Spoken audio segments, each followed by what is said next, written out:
दोस्तों नमस्कार। एक बार फिर से स्वागत है आप सभी का हमारे YouTube चैनल में।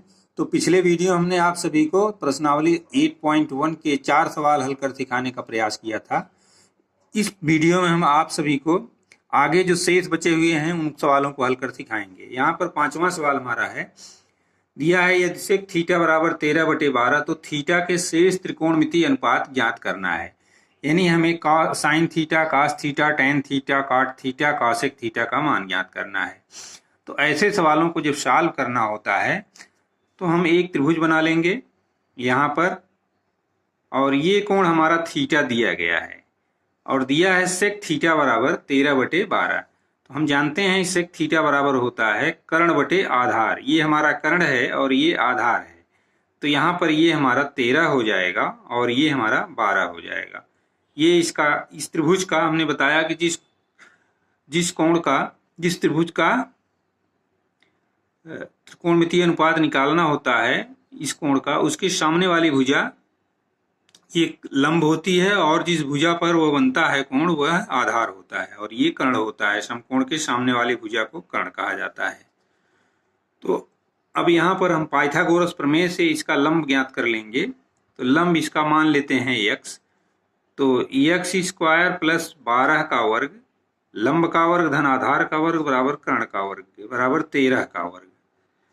तो x² बराबर 13 का वर्ग हो जाता है 169 और ये 12 का वर्ग 144 होता है। इसमें से हम उधर ले जाएंगे तो घट जाएगा, 144 घट जाएगा तो आएगा हमारा 25।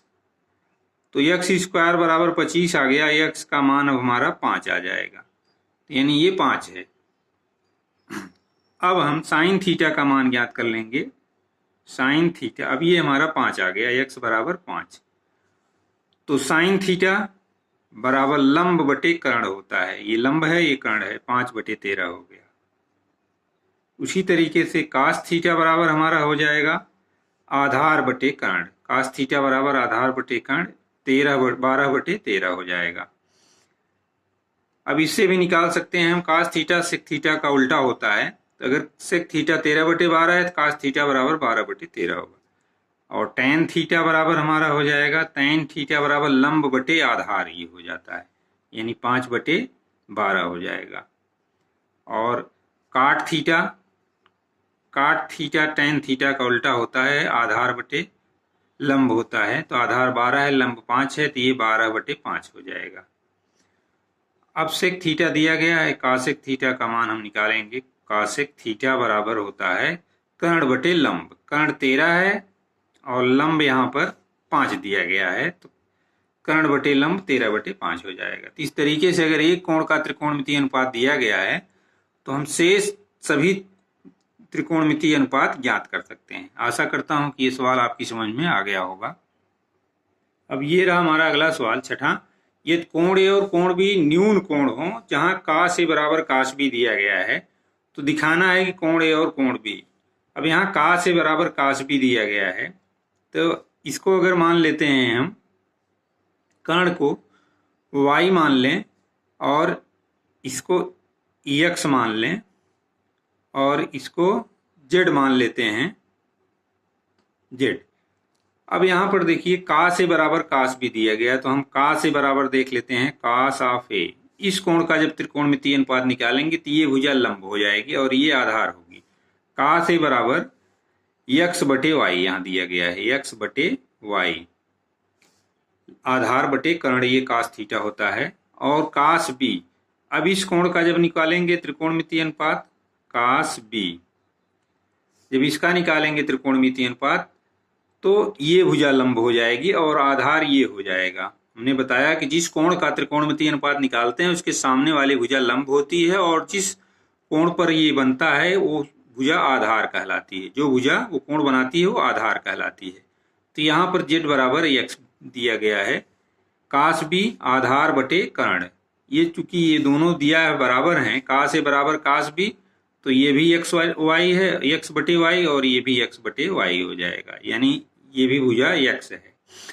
तो एक चीज, अगर कोई समकोण त्रिभुज दिया गया है, कोई भी त्रिभुज दिया गया है, अगर भुजाएं बराबर हैं तो बराबर भुजाओं के सामने के कोण बराबर होते हैं। यहाँ ध्यान देना है कि यहाँ पर भुजा AC बराबर भुजा BC के जब भुजाएं बराबर हैं तो इनके सामने के कोण भी बराबर होंगे। तो इस भुजा के सामने का कोण B, इसलिए कोण B बराबर इस भुजा का सामने का कोण A बराबर कोण A। तो यहाँ यही हमें दिखाना था, कोण A बराबर कोण B या कोण B बराबर कोण A। तो अगर भुजाएं बराबर हैं तो बराबर भुजाओं के सामने के कोण बराबर होते हैं। यहाँ हम लिख सकते हैं कि बराबर भुजाओं के सामने के कोण बराबर होते हैं। बराबर भुजाओं के सामने के कोण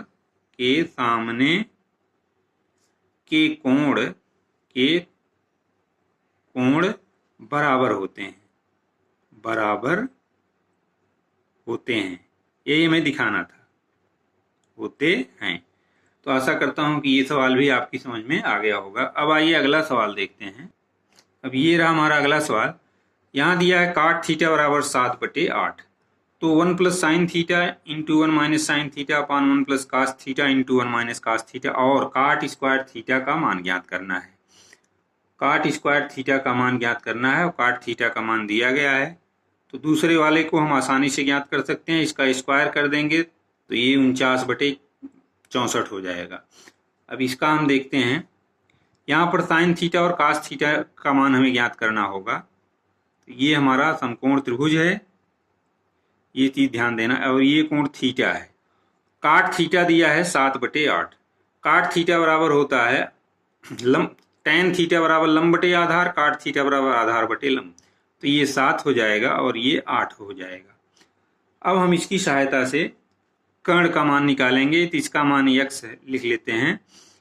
तो x स्क्वायर बराबर हो जाएगा 7 का वर्ग धन 8 का वर्ग। तो 7 का वर्ग 49 हो जाएगा, 8 का वर्ग 64 हो जाएगा। यहाँ 64 लिख लेंगे। तो ये जोड़ देंगे, 9 4 13 हो जाएगा और 6 4 10, 10 1 11, 113 हो जाएगा। तो अब x स्क्वायर बराबर 113, तो x बराबर करड़ी में 113 हो जाएगा, 113। तो इस तरीके से हम लंब का मान, कर्ण का मान ज्ञात कर लेंगे। अब हम 1 plus sine theta into 1 minus sine theta upon 1 plus cos theta into 1 minus cos theta का मान अब यहाँ पर लिखेंगे हम 1 plus sine theta into 1 minus sine theta, 1 minus sine theta upon 1 plus cos theta into 1 minus cos theta का मान ज्ञात करेंगे। एक चीज ध्यान, a plus B into A minus B, ये होता है a square minus B square. तो उसकी सहायता से यहाँ पर हम लिख लेंगे 1 माइनस साइन स्क्वायर थीटा बटे, अब ये भी हो जाएगा 1 माइनस कास स्क्वायर थीटा। अब इसमें हम साइन थीटा का मान इससे निकालेंगे। तो यहाँ पर साइन थीटा यहाँ आ जाएगा लंब बटे कर्ण, कर्ण का मान आया है 113, करड़ी में 113, तो 8 बटे करड़ी में 113 हो जाएगा ये। उसी तरीके से कास थीटा बराबर आधार बटे कर्ण हो जाएगा 7 बटे करड़ी में 113। तो साइन थीटा और कास थीटा का मान निकाल करके हम इस मान को रख देंगे। तो ये हमारा आ जाएगा 1 माइनस 8 बटे करड़ी में 13, करड़ी में 113 है। इसका स्क्वायर करेंगे बटे यहाँ पर 1 माइनस कास स्क्वायर थीटा दिया गया है। तो 1 माइनस 8 बटे ये आधार बटे कर्ण होता है कास थीटा, तो 7 बटे करड़ी में 13 हो जाएगा, 7 बटे करड़ी में 113।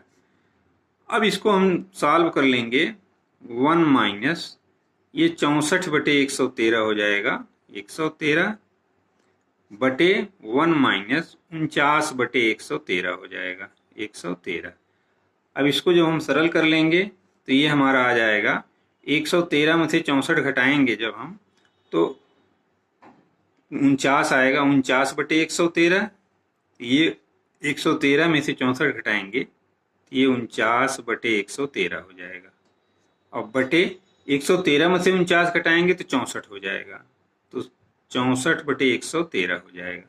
अब इसको जब सरल करेंगे तो ये ऊपर चला जाएगा, इससे ये कैंसिल हो जाएगा। तो हमारा आंसर आ जाएगा 49 बटे 64। यानी इसका मान जो निकालना था हमें इसका मान आ गया 49/164, यही हमारा आंसर होगा। तो आशा करता हूँ कि ये सवाल आपकी समझ में आ गया होगा।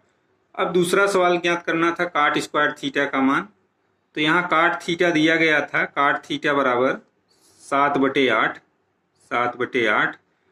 तो स्क्वायर कर देंगे दोनों पक्षों का। जब स्क्वायर करेंगे तो ये हमारा आ जाएगा काट स्क्वायर थीटा, काट स्क्वायर थीटा बराबर 7 का वर्ग करेंगे तो 49 आ जाएगा, और 8 का वर्ग करेंगे तो 64 आ जाएगा। तो इसका मान भी इतना ही आया जो इसका मान, अर्थात दोनों मान बराबर हैं। तो इस तरीके के सवाल हम ऐसे सॉल्व कर लेंगे। अब ये रहा हमारा अगला सवाल। ये दिया है ये 3 काट ए बराबर 4, तो दिखाइए कि 1 माइनस टेन स्क्वायर ए पान 1 प्लस टेन स्क्वायर ए बराबर काश स्क्वायर ए माइनस साइन स्क्वायर ए बराबर है या नहीं। तो यहाँ पर हम इसका मान निकालेंगे, फिर इसका मान निकालेंगे, देखेंगे अगर दोनों बराबर हैं तो ये बराबर होगा, अन्यथा नहीं बराबर है तो नहीं होगा। तो यहाँ दिया गया है, इसका सोल्यूशन हम निकालेंगे। 3 काट ए बराबर 4, तो इससे हम काट ए का मान निकाल सकते हैं। काट ए बराबर 4/3 हो जाएगा, 4/3। तो काट ए बराबर 4/3, तो tan ए का मान भी हम निकाल सकते हैं। tan ए का मान 3/4 हो जाएगा, क्योंकि काट ए tan ए का व्युत्क्रम होता है, तो 3/4 लिख लेंगे।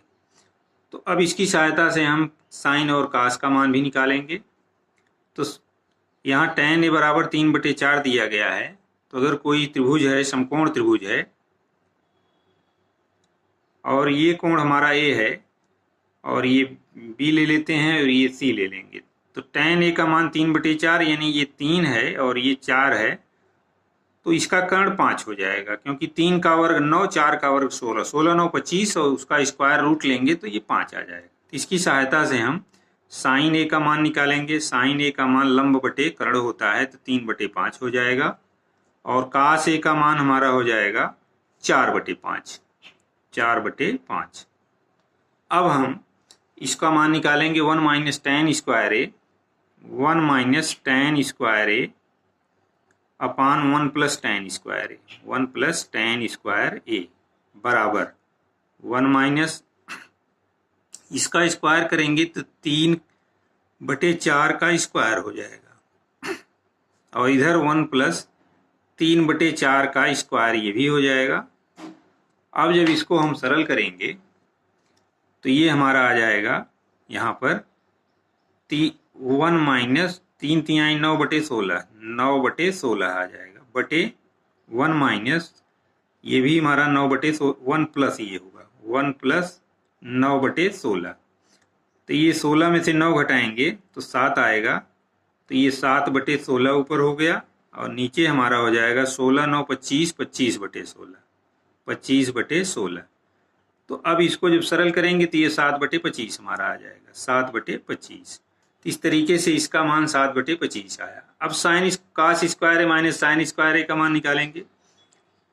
नाउ अब कास स्क्वायर ए माइनस साइन स्क्वायर ए, इसका मान निकालेंगे। तो कास स्क्वायर ए, कास ए बराबर दिया गया है 4/5, तो ये 4/5 का स्क्वायर हो जाएगा ऋण।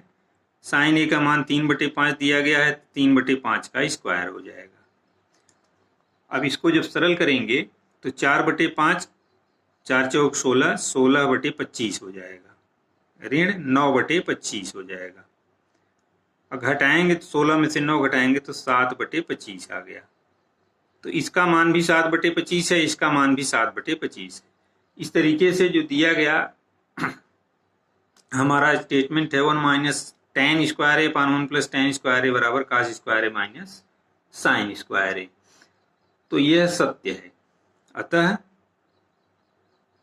अतः यहाँ लिख सकते हैं, अतः 1 माइनस टेन स्क्वायर ए, 1 माइनस टेन स्क्वायर ए अपान 1 प्लस टेन स्क्वायर ए बराबर कास स्क्वायर ए माइनस साइन स्क्वायर ए, कास स्क्वायर ए माइनस साइन स्क्वायर ए। तो इस तरीके से मान रख करके अगर सिद्ध करना है तो हम आसानी से सॉल्व कर सकते हैं। तो आशा करता हूं कि ये भी सवाल आपकी समझ में आ गया होगा। तो इस तरीके से आज हमने आप सभी को इस वीडियो में कुछ महत्वपूर्ण सवालों को हल कर सिखाने का प्रयास किया। आशा करता हूं कि ये सभी सवाल आप सीख लेंगे। तो अगर वीडियो पर नए हों अगर चैनल पर आप सभी नए हैं तो प्लीज़ चैनल को सब्सक्राइब कीजिए, और अगर वीडियो अच्छा लगे तो इसको लाइक और शेयर करें। मिलते हैं अगले वीडियो में इसी तरह के सवालों के साथ, तब तक के लिए धन्यवाद।